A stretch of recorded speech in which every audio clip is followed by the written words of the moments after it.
Muy buenos días, estimados amigos. Su servidor Fabián Ramírez Avendaño agradece nuevamente la invitación que tuvo la capacitadora CADEFI para charlar esta mañana del tema criterios relevantes y controvertidos en materia de nómina. Esta mañana vamos a estudiar diversos criterios, jurisprudencias, amparos en revisión, con temas que tienen que ver directamente con nómina. Yo le denominé a la charla criterios relevantes y controvertidos. Controvertidos porque hay algunos temas que vamos a tocar el día de hoy, como lo es la previsión social, como lo son los planes de pensión, como lo es los asimilados a salarios. Son temas que a lo mejor en su momento la autoridad se ha pronunciado con diversas posturas y diversos criterios en relación a estas formas de remunerar, a estas formas de pagar día a día en las operaciones de las empresas. En mi opinión, yo les voy a dar mi muy particular punto de vista. Son temas que no están prohibidos en la norma. Me queda claro que en algunos casos se ha abusado de la implementación y los beneficios que trae consigo la ley. No va a ser nuestro caso. Yo te voy a dar mi opinión de la correcta aplicación, siempre apegados a la norma jurídica.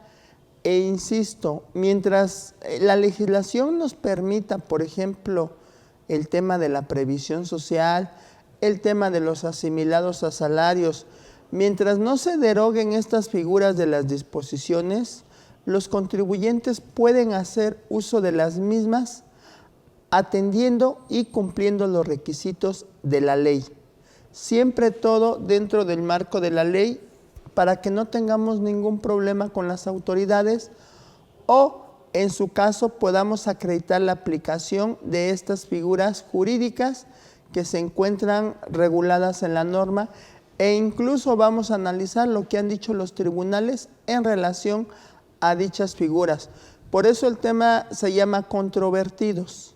Insisto, a las autoridades no les gustan estas figuras, pero al día de hoy no han sido derogadas de las normas. Los contribuyentes la norma les permite hacer uso de estas figuras, así como otros beneficios que podemos aplicar de las normas en relación a la materia de nómina, en relación a un tema jurídico, patronal, trabajador. Estoy a la orden para sus dudas, sus comentarios a través de los compañeros de la plataforma. Quedo a la orden para darles mi opinión. No pierdas de vista, jamás me debes perder de vista el decreto que se publicó el 12 de mayo de 1981 en el Diario Oficial, donde hay dos decretos muy trascendentales, uno sobre las formas de eliminación de discriminación contra la mujer y el otro que vamos a ir estudiando de la mano, el Pacto Internacional de Derechos Económicos, Sociales y Culturales del 19 de diciembre de 1966. ¿Por qué te comento estos decretos? En el artículo 6 de los derechos civiles establece que los estados partes en el presente pacto reconocen el derecho a trabajar que comprende el derecho de toda persona de tener la oportunidad de ganarse la vida mediante un trabajo libremente escogido o aceptado y tomarán medidas adecuadas para garantizar este derecho. El trabajo es un derecho. Ahorita lo vamos a ver en unos temas que vamos a comentar en materia de pensiones. Obvio, Ley 73, que es la ley conforme muchas personas al día de hoy se están pensionando y en donde el Estado ha puesto diversas trabas. Es complicado al día de hoy que una empresa contrate a un adulto mayor porque la autoridad lo ve mal, lo ve a una simulación laboral. La autoridad lo interpreta como un tema de recuperación de semanas para efectos de que esta persona el día de mañana obtenga una pensión. En su artículo, en su apartado de ese artículo sexto establece el pacto que entre las medidas que habrá de adoptar cada uno de los estados partes en el presente pacto, para lograr la plena efectividad de este derecho deberá figurar orientación e información técnico-profesional, preparación de programas, normas y técnicas encaminadas a conseguir un desarrollo económico, social y cultural constante y la ocupación plena y productiva en condiciones que garanticen libertades políticas y económicas fundamentales de la persona humana. Fíjate lo interesante de este pacto, porque ese es un tema que la autoridad, por ejemplo, tampoco ha comprendido el día de hoy de la previsión social.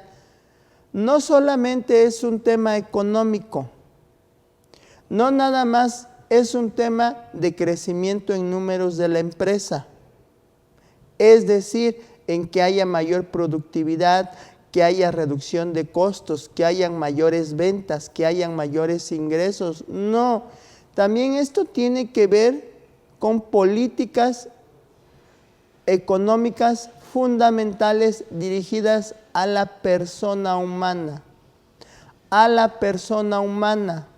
por la calidad de persona, no por la calidad de trabajador. Todos estos pactos que México ha formado parte, ha ratificado y ha firmado y han sido publicados en el Diario Oficial de la Federación, en muchos de estos pactos es obligación del Estado no solamente velar por un tema recaudatorio, personal, en favor del Estado, sino que también tiene que atender a la persona. Y en una relación de trabajo, la previsión social tiene esa característica fundamental, que va encaminada no a los números que pueda producir el trabajador. La previsión social en esencia y con base en todos los pactos que ha celebrado el Estado mexicano, tiene un alcance de velar por la naturaleza de la persona, del trabajador, de sus beneficiarios, de su familia. Por eso, de aquí partimos en que un plan correcto de previsión social, por ejemplo, una correcta aplicación de un plan de previsión social, muchos de estos beneficios los encaminamos a la familia del trabajador, para que la autoridad no lo interprete que es salario. No, tan es así que el beneficio está dirigido a la persona, está dirigido a los trabajadores, a sus familiares, está dirigido a su cónyuge, a su concubina, a su concubino, a sus hijos, a sus padres. Esto porque el Estado ha perdido mucho el tema de la naturaleza de la previsión social, uno de los temas que vamos a estudiar en esta mañana. Obvio, partiendo, por ejemplo, del Pacto Internacional de Derechos Económicos, Sociales y Culturales, entre uno de otros. Ok, iniciamos con el primer tema. Me voy a ir cambiando de temas. Por favor, sus dudas, sus comentarios, no lo dejen al último porque me voy a ir cambiando de temas conforme vayamos avanzando. El primer tema en materia de nómina y que se ha perdido mucho de vista es que la subordinación, ya han dicho los tribunales, ¿qué debemos entender nosotros por subordinación? Por ejemplo, en materia de doctrina, ¿qué se establece como la subordinación? Es quien ejerce el mando o autoridad correspondiente en razón a lo mejor de parentesco, una relación social, una relación jurídica, como puede ser el tema patrón-trabajador. Es sinónimo de herencia jerárquica, de dependencia. La calidad de subordinado subalterno, persona que se encuentra bajo las órdenes de otra. Por regla general, en materia laboral, la subordinación tiene que ver necesariamente con la relación jurídica en materia laboral, patrón-trabajador. Aquí te dejo, por ejemplo, este criterio que nos ha dicho caso en que no se acredita la relación laboral. Por ejemplo, tratándose de la contraprestación de servicios profesionales y que perciben pagos en forma constante, aunque que exista dependencia económica y que aprovechen su experiencia y capacidad, no son elementos de la subordinación, aun y cuando la autoridad señale que estas personas perciben pagos mensuales, ello no acredita ni demuestra que se trate de salarios. Esto es muy común en la prestación de servicios, en donde la autoridad, por regla general, presupone una simulación de la relación laboral. Recordemos que en la prestación de servicios hay que cuidar mucho los elementos del contrato para que no vayamos a dejar algún indicio por un tema de redacción del mismo contrato en el cual la autoridad lo vaya a considerar como un tema de trabajador. Recordemos que en el contrato de prestación de servicios la persona sabrá qué tiempo le dedica al servicio, la persona pondrá las condiciones en materia del equipo, el material que utilizará para esta prestación de servicios, la persona tiene los conocimientos, la experiencia, la expertise para realizar estos servicios, y ese criterio me gusta mucho porque señala que tanto el contrato, el hecho de que la persona perciba de manera constante los ingresos, que a lo mejor haya una dependencia económica, pues porque nada más le presta servicio a esa u otra empresa solamente, esos no son elementos de la subordinación, ni tampoco acreditarán que se trate de salarios. Y esto te lo comento porque va de la mano con otro tema. Yo he observado que cuando contratan a una persona, les presta algún servicio. Vamos a suponer que en tu empresa venga a lo mejor una persona al mes nada más a revisar los equipos de cómputo, a lo que ellos se conoce como depurar, vacunar los equipos de cómputo, checar que los softwares, que los trabajadores no hayan instalado un software que esté violando patentes, licencias, derechos de autor,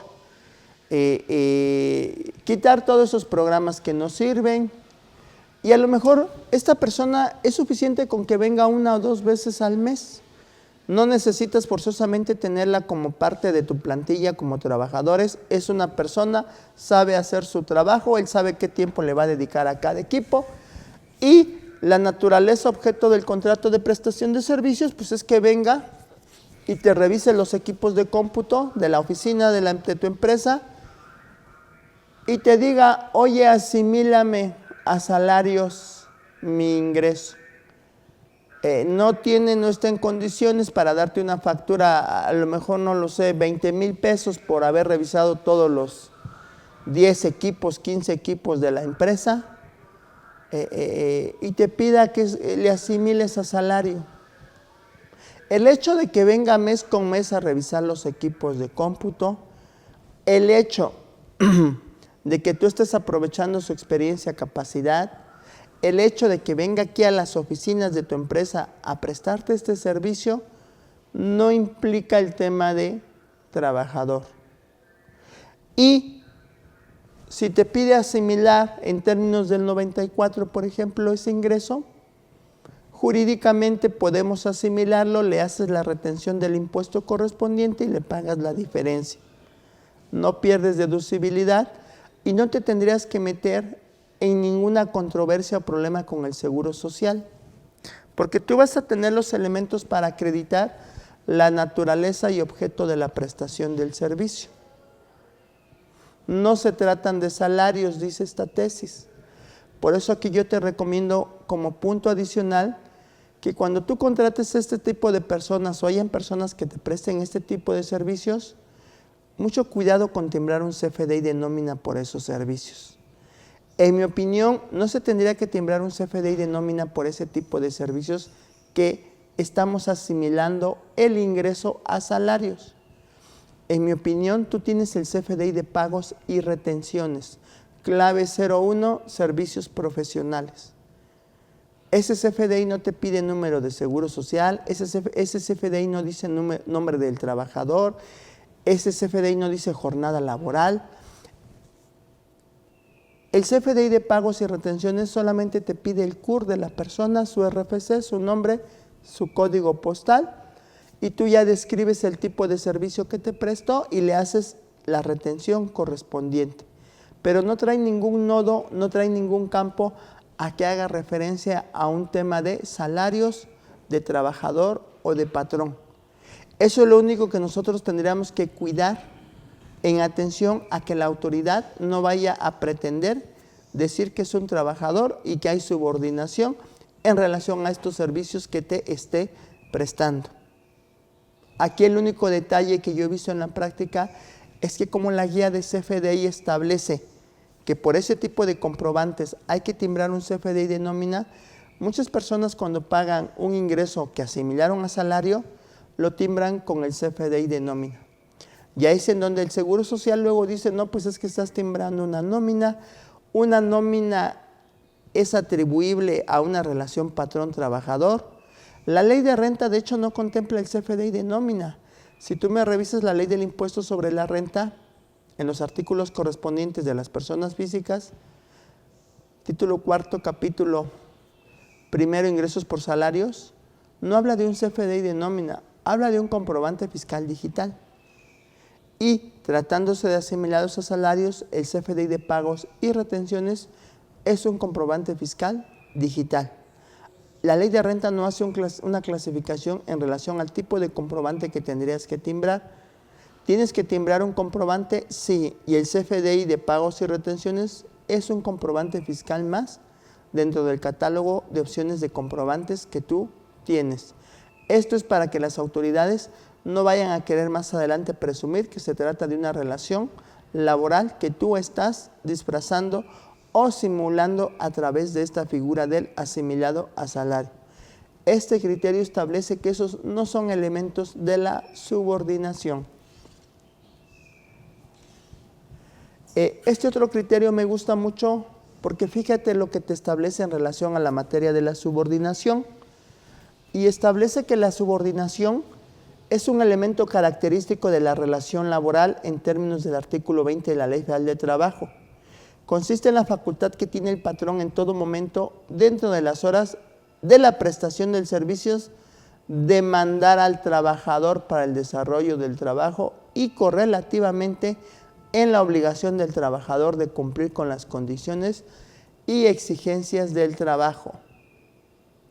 Por eso yo te decía, hay que cuidar mucho en el tema de en el contrato de prestación de servicios de personas físicas, en donde ellos tienen el conocimiento, ellos saben cómo hacer su trabajo. Tú no le vas a decir al informático cómo instalar el antivirus, tú no le vas a decir cómo revisar el equipo, él ya sabe. En el objeto del contrato, única y exclusivamente vamos a señalar las características y cualidades de la prestación del servicio.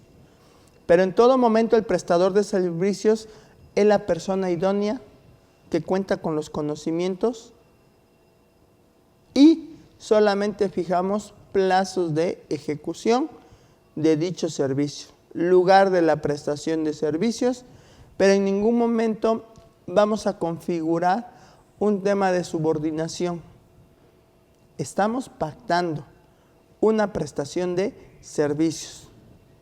Esta tesis me gusta mucho porque de manera precisa nos establece que el elemento de la subordinación tiene que ver con un tema de mando, de órdenes, de dar órdenes y en su caso de que el trabajador las ejecute.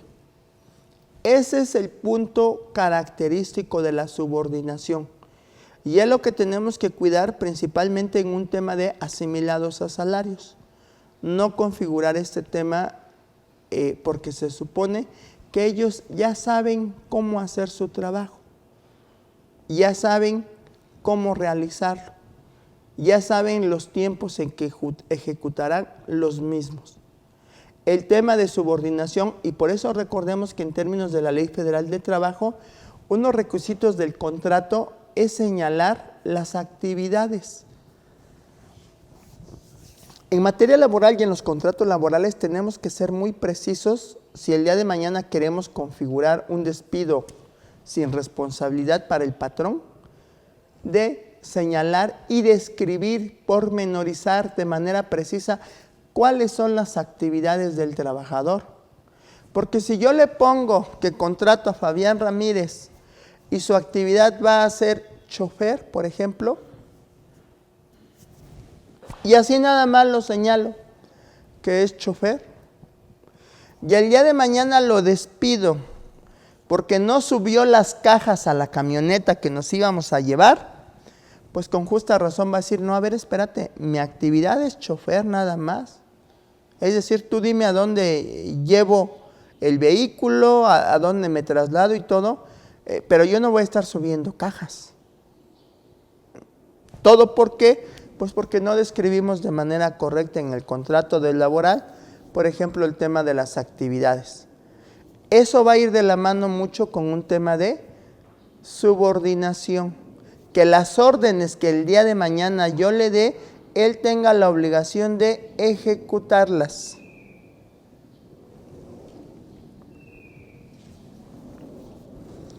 Y fíjate, algo interesante,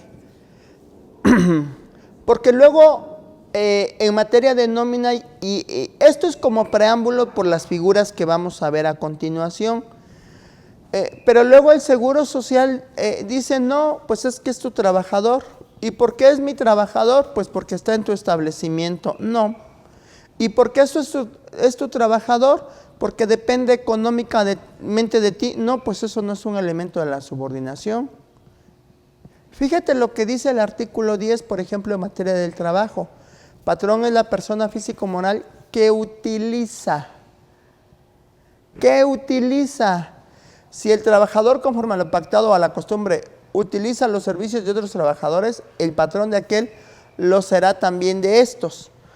Esto es por el tema de los servicios especializados, lo que anteriormente llamábamos subcontratación de servicios. Quien le dé órdenes, quien lo mande, y como dice el artículo 10, quien utilice al trabajador va a reunir las características de patrón. Hay que tener mucho cuidado. Pero si tú ves los créditos fiscales, si tú ves alguna resolución por parte de las autoridades, no señalan esto, el término. En mi opinión, ellos tendrían que ser muy precisos y decir que esta persona, que Fabián Ramírez, no es un asimilado, que efectivamente es un trabajador y que te acrediten que lo utilizas, que le das órdenes, que está a tu disposición en términos del artículo 10, pero incluso el artículo 10 no habla de esos elementos en los cuales luego las autoridades pretenden encuadrar una relación laboral. Este otro criterio es interesante, por ejemplo, en los grupos musicales. Este criterio es interesante en los grupos musicales porque fíjate lo que establece. Cuando se organizan con el fin de ofrecer servicios de espectáculos a favor de terceros en forma de una sociedad de hecho. ¿Por qué una sociedad de hecho? Pues porque estamos de acuerdo, lo pactamos, nos reunimos y de palabra, de manera verbal, formamos este grupo, esta sociedad. Incluso dice el criterio sin reconocimiento jurídico, perdón, y al hacerlo proceden de común acuerdo sin subordinación, no pueden considerarse que sean por esa actividad patrones y trabajadores entre sí. ¿Y por qué? Porque fíjate lo que establece este criterio. Dice que cuando participan de común acuerdo y mediante aportaciones de todos en dinero y al mismo tiempo colaboran con el fin de ofrecer servicios de espectáculos, aun cuando alguno de ellos tenga encomendada la labor de celebrar los contratos o acuerdos con el ánimo de instrumentar las presentaciones y cobrar el servicio, todo eso es una muestra de su organización interna para funcionar sin que implique subordinación en términos del artículo 20 de la Ley Federal de Trabajo. En materia jurídica se le llama mucho, esto es un hecho notorio, cómo trabajan este tipo de agrupaciones, cómo trabajan este grupo de personas. Y puede haber, aún así, muchos grupos muy similares que trabajen de esta forma. Se asocian, se reúnen para prestar algún servicio de común acuerdo, todos aportan. Aquí fíjate lo interesante de este criterio, sin reconocimiento jurídico. Sin reconocimiento jurídico, incluso esa forma de trabajar, esa forma de organizarse, no implica una subordinación en términos del artículo 20 de la Ley Federal del Trabajo. Insisto, porque en algunos casos se aporta dinero, en algunos casos aportas tu trabajo, aportas tus conocimientos y entre todos prestan algún servicio. No hay elemento incluso en este tipo de asociaciones, sociedades de hecho, de un tema de subordinación, que es lo que queremos cuidar y lo que vamos a ir analizando en las demás figuras. ¿Sí? Voy al chat, hay una pregunta, comentario, les voy a dar mi opinión. Minerva, muy buenos días. Un patrón persona física se dedica al autotransporte de carga. Contrata choferes para realizar viajes, pero en el IMSS los da de alta con salario menor a lo que en realidad paga. Ejemplo, 500 diarios, pero por el viaje les paga de 30 a 40 mil por viaje. ¿Cómo registro la diferencia, ya que elaboro nómina?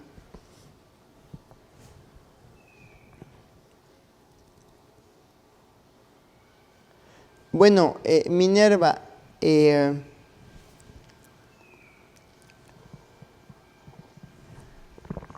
mira Minerva, en mi opinión aquí traes un problema, bueno, el patrón trae un problema grave, por así decirlo. La verdad no, sí es grave. El registrar a un trabajador con un salario al menor al que realmente paga, eso es incluso un delito en materia de ley del Seguro Social, Minerva. Hay que tener mucho cuidado con eso y hay que regularizar esta situación a la brevedad.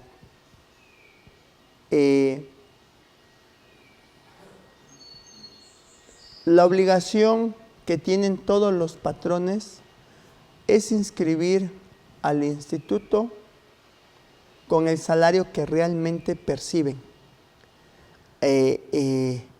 Aquí lo correcto que tendrías que hacer, Minerva, es hacer las correcciones correspondientes y hacer los avisos para que se integre de manera correcta al trabajador lo que percibe como su salario.